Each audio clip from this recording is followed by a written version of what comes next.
की ज़रूरत है कि मेरे पिता के जाने से मुझे कितना दुख है, नहीं है, ये मुझे नीतीश कुमार जी को बताने की ज़रूरत पड़ेगी।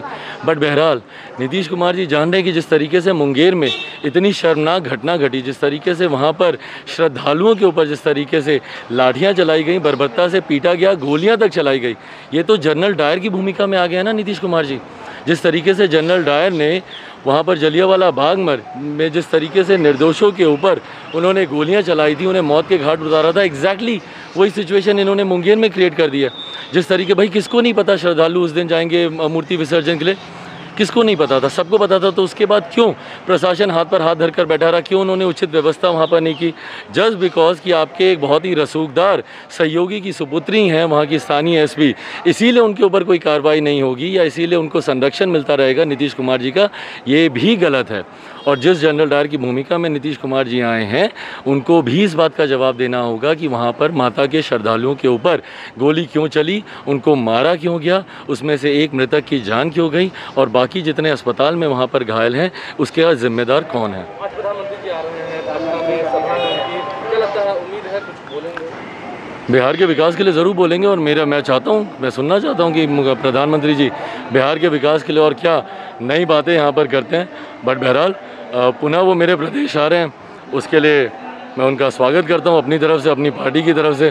2014 के बाद पहली बार एक ऐसा मौका है जहाँ पर वो मेरे प्रदेश आ रहे हैं और मैं उनसे राजनीतिक परिस्थितियों की वजह से मिल नहीं पा रहा, तो उनसे मिलना नहीं मिल पाना ज़रूर मुझे थोड़ा सा खलता है। बट बहरहाल प्रधानमंत्री जी का स्वागत मेरे प्रदेश में। जब प्रधानमंत्री पद के लिए नरेंद्र मोदी का चयन हुआ था, उस वक्त इसी जेडीयू पार्टी ने गठबंधन को तोड़ दिया था और आज फिर से प्रधानमंत्री के साथ मंच साझा करके 2014 में भी मौजूदा मुख्यमंत्री की प्रधानमंत्री बनने की ख्वाहिशें थीं।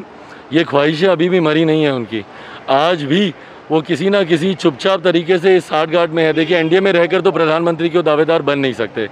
एनडीए में रहकर जिस तरीके से मौजूदा प्रधानमंत्री जी का वर्चस्व अभी जिस तरीके से चल रहा है, जनता में जिस तरीके से उनकी लोकप्रियता है, तो इस गठबंधन में रहकर उनके लिए बनना संभव नहीं है। इसीलिए वो निरंतर प्रयास करते हैं कि कैसे विपक्ष के साथ मिलकर, और इस बार भी मैंने सुबह ट्वीट भी किया और इस बात को मैं पूरे गंभीरता के साथ मैं कहता हूँ कि एक एक वोट जो जनता दल यूनाइटेड को जाएगा, जो नीतीश कुमार जी को जो जाएगा एक एक वोट, वो नीतीश कुमार जी बाद में पुनः महागठबंधन के साथ, जैसे 2015 में चले गए थे महागठबंधन के साथ, इस बार भी इनकी पूरी तैयारी है। क्योंकि भाजपा इनको वैसे भी अब पूछ नहीं रही है, सम्मान नहीं दे रही है, पोस्टर बैनर होर्डिंग से इनको निकाल दिया गया, इनकी तस्वीरों को हटा दिया गया। कुछ दिन पहले तक यही मेरे लिए बोलते थे कि भैया प्रधानमंत्री की तस्वीर का आप इस्तेमाल नहीं कर सकते, अब खुद प्रधानमंत्री जी ने इनको अपनी तस्वीरों से निकाल दिया। तो अब ये इस प्रयास में है कि कैसे ये वापस महागठबंधन के साथ 10 नवंबर को परिणामों के बाद ये उनके साथ हाथ मिलाएंगे, कांग्रेस राजद के साथ जाएंगे और पुनः 2024 में प्रधानमंत्री की अपनी दावेदारी पेश करेंगे।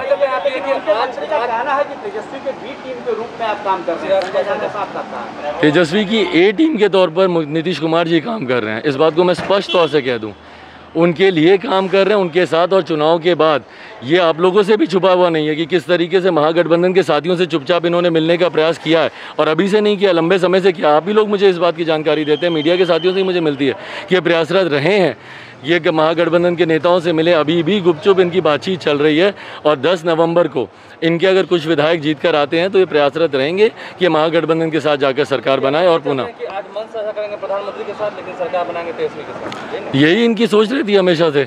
ये जिनका साथ देते हैं 2014 में, जिनके खिलाफ 2014 से पहले जिनके खिलाफ थे, लालू जी के खिलाफ थे, उसके बाद उन्हीं के साथ मिलकर सरकार इन्होंने बनाई।